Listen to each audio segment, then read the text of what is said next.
They found bones under the parlor floor, brittle and blackened, stacked in a way that suggested intention, not accident. Not animal bones, human. When the sheriff pried them loose, he refused to go back inside. And when the minister saw the family Bible, names etched twice, once under mother and again under wife, he closed it quietly and left the county for good.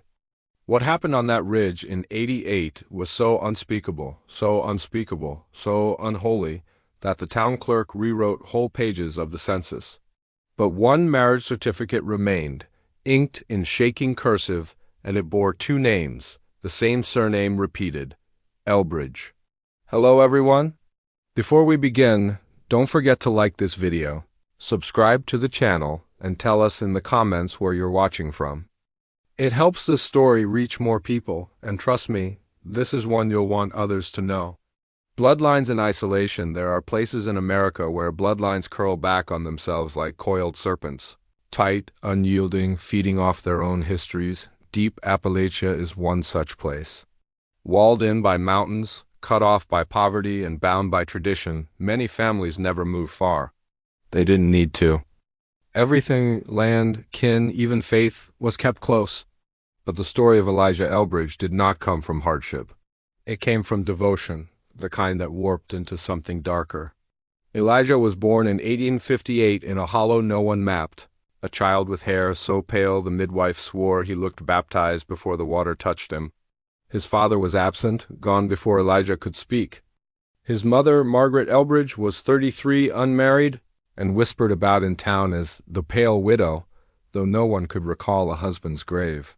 She lived apart from the settlement, a cabin high up the ridge, where smoke from her chimney carried the smell of herbs and burning animal skins. She came to town rarely, and when she did, her eyes lingered too long, her speech too slow, and she always bought for two. One for herself, one for the child nobody saw. But he was real, and more than real, he was shaped. Grooming the shadow neighbors swore, years later, that they heard voices from the hollow, sometimes chanting, sometimes laughter. The most disturbing part was that the laughter sounded doubled, one male, one female, but both exactly the same pitch, like one voice teaching another how to echo perfectly. Elijah wasn't raised as a boy, he was raised as a partner, a reflection, an extension. By 15 he was tall, bone-white, silent, rarely glimpsed outside the ridge. Margaret began wearing a ring carved from apple wood. It bore the words, "To my soul, from your birth, not a mother's gift, but a vow." When the census taker came in 1875, he listed Elijah Elbridge as head of household, age 17. No father, no wife. Just one other woman recorded only as M. Elbridge, 50, relation, unknown. No designation of mother. No designation of wife, just a presence. Land that changed hands. That same year, 4 neighboring families sold their plots within weeks of one another. They left quickly, abandoning livestock, tools, even family Bibles. People whispered that Margaret had visited their doorsteps one by one, offering something unseen in exchange for their land. Some said it was money. Others said it was a curse. Elijah and Margaret's cabin grew into something stranger, 7 rooms lashed together with corridors that twisted at odd angles. Windows were boarded shut from the inside. Mirrors leaned in hallways where there was no light. The postman refused to go past the fence, claiming the trees bent inward as if reaching for something hidden at the center. The place gained a name whispered by the town's children, the Womb, and Elijah began to appear more often, always barefoot, dressed in a black coat too long for his frame. He walked the roads at dusk, staring too long at passers-by, smelling faintly of rosewater, his mother's scent. By autumn, Margaret stopped appearing entirely. But Elijah spoke often, even to strangers, of "my beloved." Letters found years later in an abandoned trunk described her as both wife and mother, both saint and spirit. One line read, "She is within me, her touch cleanses me. Her name is my name." He signed it not Elijah, but simply Elbridge. The doctor's summons in 1888, a letter arrived at the office of Dr. Amos Caldwell. It was written in perfect copperplate, sealed with wax and pressed with what appeared to be a human molar. The message was simple: attend us. A union requires your witness. Dr. Caldwell was skeptical, dismissing rumors of the ridge as superstitious nonsense. But curiosity drove him to the Elbridge cabin one winter evening. What he found would shadow him until his death. His journal, discovered decades later in a university archive, described walls lined with portraits of a woman and a boy aged together across the canvases, from mother and child to man and woman, until they stood side by side, identical in gaze mouths sewn shut with crimson thread.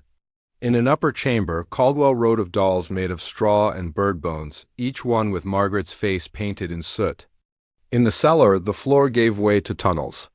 What began as a root cellar widened into an underground chapel, its walls blackened with soot. At its center stood an altar draped in lace. On it lay a skeletal figure in a bridal veil, hands folded around a withered bouquet. Above her, written in what Caldwell swore was blood, were the words, "The Bride." And this is just the beginning of Elijah Elbridge's tale, a story of bloodlines twisted, love perverted, and history buried beneath lies. What happened in the years that followed would not only drive families from the county but stain the very soil of the ridge. Now I want to hear from you. Drop a comment with where you're from and how late you're up watching this. It lets me know who's brave enough to follow this story into the dark. The townsfolk never spoke of that winter in '88, not openly, not in daylight. But whispers clung like frost to every porch rail and church pew. They said Elijah had stood in that underground chapel, candlelight flickering across the hollow of his cheeks, while a preacher, summoned under threat or perhaps under spell, read vows between him and the figure on the bed. The skeletal bride. The woman who was both mother and wife. No record exists of what words were spoken. But when Elijah emerged from the ridge weeks later, he wore a ring of braided silver on his finger and called himself Husband of the Eternal. A ceremony of silence children in town said they saw him walking the ridge at dusk, carrying baskets of flowers he left at unmarked graves. Others claimed they heard music, faint organ notes drifting through the valleys, though no organ existed within miles. But the most chilling stories came from those who claimed to glimpse Margaret, or something like her. A pale figure seen through windows, moving behind Elijah as if mirrored, always just out of focus. Letters attributed to Elijah during this period describe her as immortal, incorruptible, bound to me by flesh and vow alike.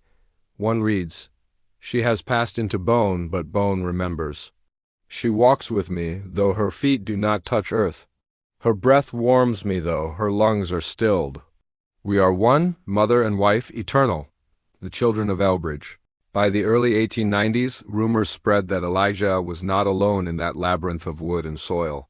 Farmers hunting the ridge reported hearing a baby's cry. A surveyor noted small footprints in the mud, too fresh to belong to Margaret, too small to belong to Elijah. But who then? The 1892 census listed Elijah Elbridge, age 34, as head of household. No wife, no servants, no lodgers. But beside his name, another appeared. Child Elbridge, female, age 3, no mother listed, relationship, unknown. The entry was erased in later records, overwritten in darker ink, but the original draft still exists in the county archive. And to this day, no one knows where that child came from. A house that devoured families, it was around this time that the Elbridge property expanded again. More neighbors sold their land for impossible prices, often fleeing in the dead of night. Whole farms were abandoned, livestock left to starve, wells left uncovered, doors swinging open. Locals said the families weren't paid, but persuaded, threatened, some whispered Elijah had called their daughters to the ridge. One by one, and the parents sold their land simply to get them back. But the girls didn't stay in town long. Many left within weeks, boarding trains that vanished west. A few disappeared altogether, and the house, the womb, grew stranger. Visitors described walls that seemed to shift, corridors looping back on themselves, doors opening into brick, mirrors reflecting rooms that didn't exist. The mail carrier claimed he saw a child's face staring back at him through a boarded window, pale, expressionless, her lips sewn shut with black thread. The doctor's descendant, Dr. Amos Caldwell, never returned to the Elbridge homestead after that night in 1888, but his journal tells of nightmares that plagued him for the rest of his life. He described seeing Margaret's face in every mirror, hearing Elijah's voice whispering, "Her name is my name." In 1893, he was found dead in his office, his veins cut open with surgical scissors. On his desk lay a single scrap of paper written in his hand. "There is no death in that house. Only hunger." The beloved by the mid-1890s, Elijah was seen less in town. When he did appear, he was always barefoot, his black coat brushing the ground, and his speech had become doubled. Witnesses said when he spoke, a second voice echoed, feminine, faint, but perfectly in sync, like two throats sharing the same words. He spoke often of my beloved, claiming she walked with him, that she guided his hand, that she had given him a daughter born of purity. He carried small trinkets into town, locks of hair, tiny shoes, rings made of bone, and sold them for pennies, claiming they were blessed by the bride. One surviving diary entry from a townsman reads, "I saw him at dusk, standing at the crossroads. He raised his hand to me, and I swear 2 hands lifted. His shadow stretched wide, and it was not his alone," the bride returns. In 1896, a schoolteacher named Ruth Parsons claimed to have been invited to the Elbridge home. She described it years later, shortly before her death in a sanitarium. The house moved. It breathed. The walls pulsed like veins. He walked me through hallways where portraits watched me, their mouths sewn with thread. And she was there, Margaret, not alive, not dead, but moving. She touched my face. Her hand was cold as stone, yet I felt heat beneath it, as if a fire burned within her bones. Elijah called her his bride, she called him her son. And then they both laughed, the same laugh, 2 voices twined. I fled before the door closed. Her testimony was dismissed as hysteria. But weeks later, her hair turned white overnight, and she never taught again. The night of fire. By 1898, the county had grown restless. Too many families had left. Too many stories spread. At a town meeting, men swore to march the ridge and burn the Elbridge house. One night in October, a group of 12 set out with torches. Only 6 returned. They claimed the house swallowed the others. Corridors looped endlessly, doors slammed shut, and shadows split from their bodies and walked on their own. The 6 survivors swore they heard singing, a wedding hymn echoing from the earth itself. They fled, and when they looked back, the ridge was aflame, but the fire never spread. By dawn, the house stood untouched. Disappearance of the bridegroom in 1901, Elijah Elbridge disappeared. His last sighting was at the churchyard, kneeling at a headstone so weathered no name remained. Witnesses said he was whispering to the soil, his hand pressed flat as if stroking a lover's skin. After that night, no one saw him again. The house with no rooms rotted, collapsing into the earth. Children dared each other to approach its ruins, but even decades later, they swore they heard footsteps in the halls, though no walls remained. When the county finally surveyed the land in 1915, they found a pit where the house once stood. At the bottom lay a single coffin, empty but for 2 rings, one carved from applewood, one braided of silver. Legacy of blood, but the story doesn't end there. In the 1920 census, a girl appears in the records, Anna Elbridge, age 30, unmarried, living in a town 3 counties over. Her birthplace is listed as unknown. Her eyes in the only surviving photograph are pale as bone. Some say she was Elijah's daughter. Others whisper she was his sister, born of Margaret's womb after death. And still others believe she was Margaret herself, wearing a new name, a new face, living quietly while her legend rotted in the hills. The story of Elijah Elbridge doesn't vanish with his disappearance. Part 3 will trace the descendants, the bloodline that carried his shadow into the 20th century, the children who bore his face, and the whispers of a curse that followed them across states, because some say the Elbridge line never died. It just learned to hide. Now it's your turn. Leave a comment with where you read from and if you've ever heard stories like this in your own hometown. Do your bloodlines have shadows like the Elbridges? I read every single one. The ridge was quiet after 1901. The house with no rooms collapsed into the soil. Its corridors reduced to splinters, its portraits eaten by fire or rot. But legends don't die with lumber. They travel, they whisper. They take root in blood, and the Elbridge bloodline, however twisted, survived. Anna Elbridge, The first to reappear in official records was Anna Elbridge, listed in the 1920 census of a town 3 counties west. Age, 30, marital status, unmarried, occupation, seamstress. But her birthplace? Unknown. A photograph exists of her, preserved in a yellowing newspaper archive. She is pale, her eyes washed out gray, her hair dark and parted down the middle like Margaret's had been in her youth. But it is her expression that unsettles most who see it, flat, unreadable, as though she were listening to something no one else could hear. Anna lived alone in a boarding house. Neighbors remembered her never speaking above a whisper, never locking her door, and always carrying a small wooden box wherever she went. Some claimed they heard music from her room at night, faint, tinny hymns played on an organ no one ever saw. She never married, but she bore children. Children without fathers. By 1923, Anna had 2 daughters. Birth certificates list no fathers, only her name repeated in the mother and informant fields.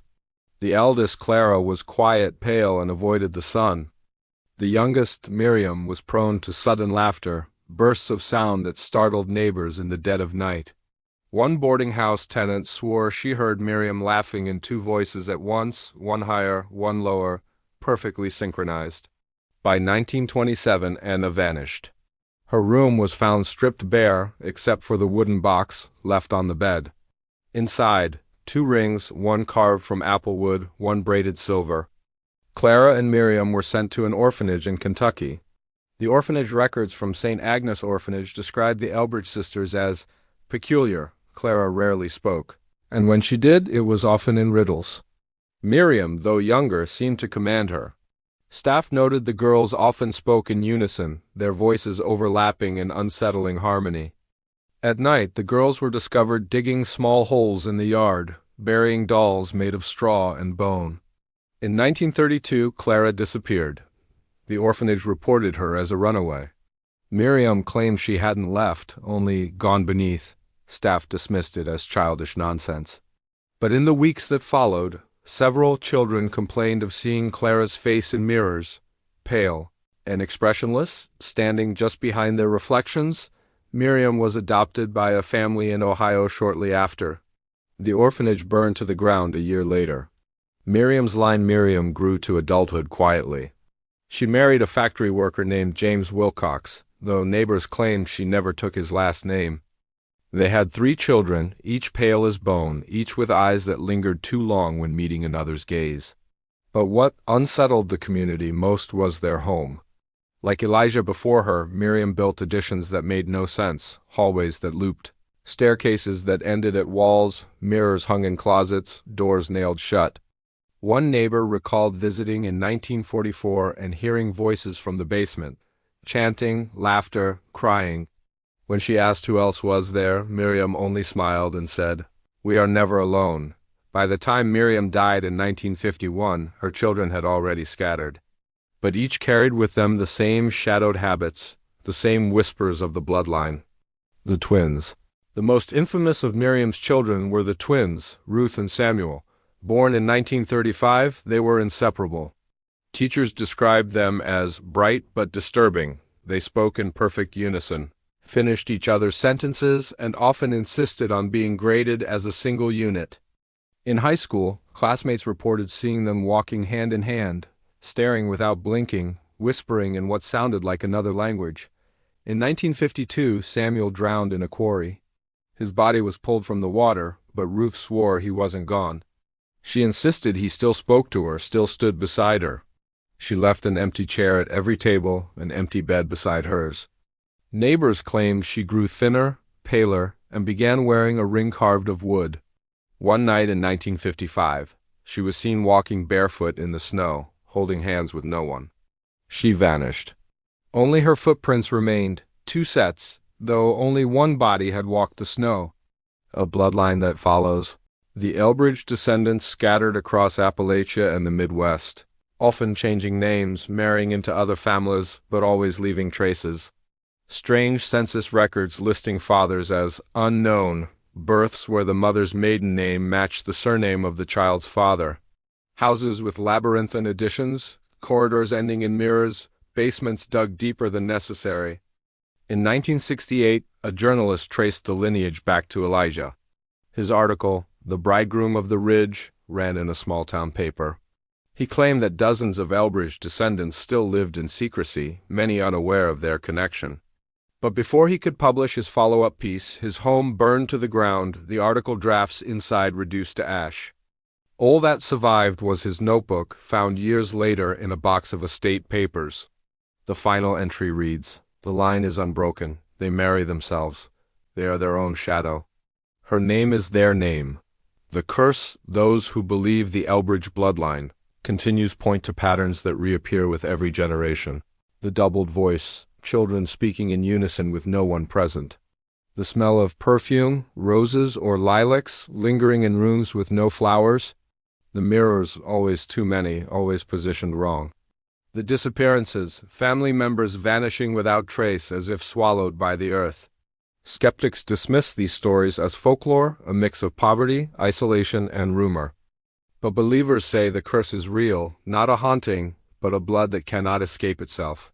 The modern trail in 1992, a woman named Evelyn Pierce disappeared in West Virginia. Her birth certificate listed her mother as Miriam Wilcox Nee Elbridge. Her house was left unlocked.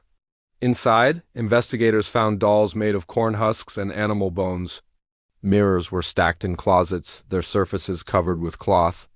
In the basement, the word bride was scratched into the cement floor. Evelyn was never found. Her son, Thomas, lives today under another name. He has never spoken publicly, but neighbors whisper that he avoids mirrors entirely and refuses to let photographs of himself be taken. The story of the Elbridge line does not stop here.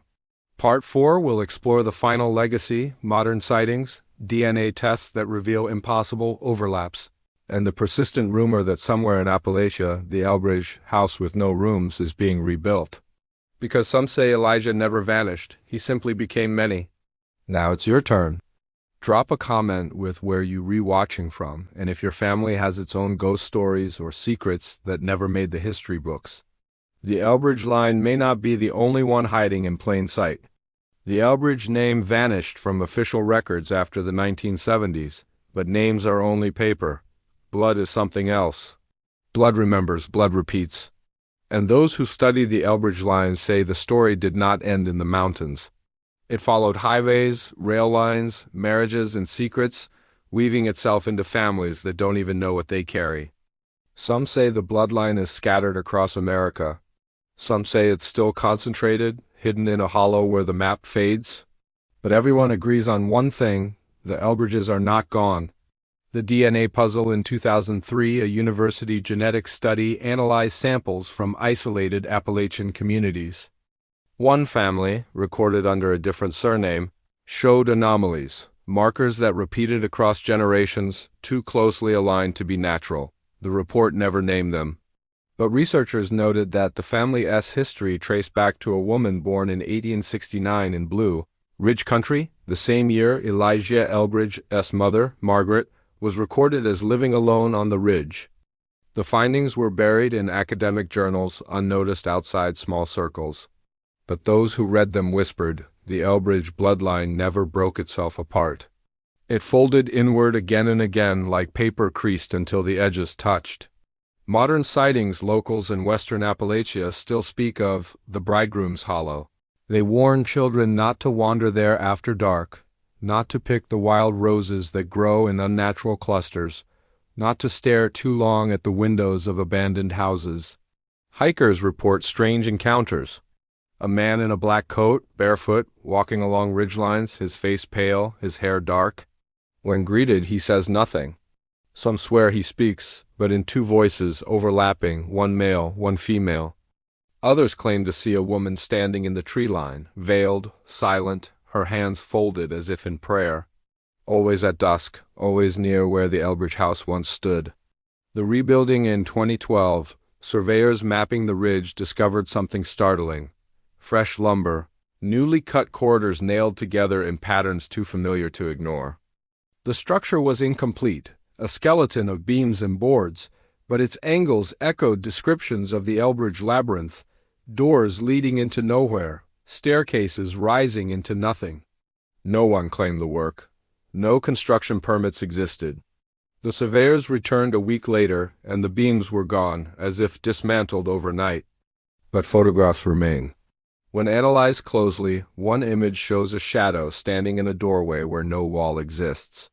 Its outline is human, but doubled, blurred, as though two bodies overlapped. The family that knows in 2018, a genealogist working on ancestry records contacted a woman in Ohio. She had traced her line back through 3 generations to a name that startled her: Anna Elbridge. The woman reportedly grew pale when told. She admitted her grandmother never allowed mirrors in the house, and her mother refused to speak her own maiden name aloud. The genealogist asked if she wanted to see the full tree. The woman declined. She told her, "We don't speak of the bride, we don't call her. If you call her, she comes." She hung up the phone. The genealogist tried to follow up, but the number had been disconnected. The bride's shadow. There are consistent themes in modern Elbridge sightings: perfume, always roses, lilacs or lavender lingering where no flowers grow, mirrors covered, cracked, or positioned facing each other in endless reflection, laughter, faint, doubled, often sounding like a child imitating an adult, footsteps, 2 sets, side by side, though only one figure is seen. In 2020, a group of urban explorers filmed themselves entering the ridge at night. The video was uploaded briefly to YouTube before being deleted. In it, the group joked, taunted, and wandered the ruins of what they believed was the Elbridge Foundation. At the 14-minute mark, one explorer froze. In the background, through a collapsed doorway, a pale figure stood motionless. When the camera panned back, the doorway was empty. Viewers who downloaded the video before it was deleted claim that, if the brightness is adjusted, you can see a second figure standing just behind the first, identical in height, identical in stance, like a mirror without glass. The explorers never posted again. The final descent. The last known official document connected to the bloodline surfaced in 2021. A death certificate for a woman named Miriam Wilcox, age listed as 102. Cause of death, natural causes, but her fingerprints, run through digital records, matched a woman recorded as Miriam Elbridge in 1925, making her nearly 130 years old. Officials dismissed it as clerical error, a recycled name. But those who know the story say otherwise. They say Miriam never died because the Elbridge line does not die. It folds into itself, parent to child, mother to husband, blood to blood. Her name is their name. The curse in plain sight. Some folklorists believe the Elbridge story is a metaphor, a warning born of isolation and poverty. But believers insist the family still walks among us. They change their names, hide their histories, but the signs remain: a child who laughs in 2 voices, a family that covers every mirror, a woman who wears a wedding band but has no husband, a house where the corridors never lead where they should, and always, somewhere nearby, the smell of roses. What remains the ridge where the Elbridge house once stood is overgrown now. Trees twist inward, their branches knotted like hands folded in prayer. On quiet nights, locals swear they hear hymns rising from the soil as if sung by a choir beneath the earth. Those brave enough to dig claim the ground is hollow, that beneath the roots chambers still exist, blackened beams, tunnels of dirt, rooms lined with mirrors shattered long ago. And in one chamber, they say, lies a bed of stone. Upon it, the impression of a body, the veil long turned to dust, but the bouquet of withered flowers still intact. Above it, painted in something dark that never fades, are 2 words: the bride, the blood that never ends. If the Elbridge bloodline survives, and some say it surely does, then somewhere tonight a family bears the curse. They may not know their history, they may not know the names Elijah and Margaret, but they will know the shadows, they will know the voices, they will know the pull of blood upon itself. And one day, someone will build the house again. The end? This is where the records fall silent, but the silence itself is telling. Because when a story is too twisted, too unholy, the easiest way to hide it is to pretend it ended. But blood doesn't end. It flows. It waits. It remembers. The Elbridge line began in a cabin on a ridge. Where it ends, no one knows. Perhaps in a city apartment where laughter doubles itself in the night. Perhaps in a suburban house where mirrors are quietly covered. Perhaps in your own town, your own street. Because the truth is simple. He married his mother. He bore his own blood. And his children walk among us still. Now I want to hear from you. Drop a comment below with where you're from and tell me if stories like this haunt your own community. Every place has a secret. Every bloodline has shadows, and maybe, just maybe, yours does too. Thank you for watching this video. Click here to watch another video that might interest you.